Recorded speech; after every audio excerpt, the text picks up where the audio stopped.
গাছের যে শুকনো পাতা তার মধ্য দিয়ে লাগাতার হেঁটে চলছি আমরা।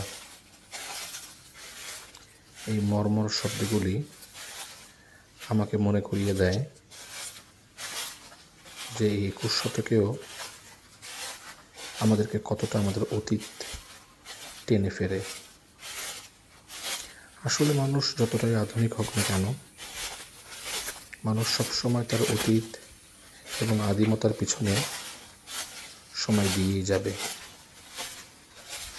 তাই আমরা দেখতে পাই বিভিন্ন ডকুমেন্টারি চ্যানেল যেমন ন্যাশনাল জিওগ্রাফি এবং অন্যান্য চ্যানেলগুলি অনেক আদিম স্থানগুলিকে তাদের ভিডিওর মাধ্যমে ফুটিয়ে তোলে।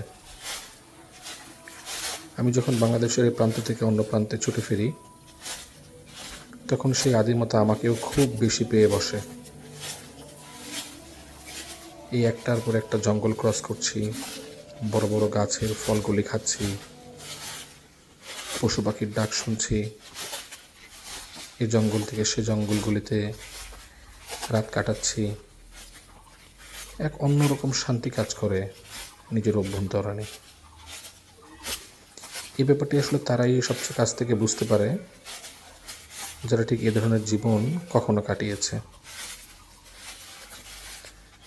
আসলে জঙ্গলে যখন কেউ থাকে তখন সে অনায়াসে অনুধাবন করতে পারে যে একাকিত্ব এবং নীরবতার মধ্যে একটি অন্যরকম প্রশান্তি রয়েছে।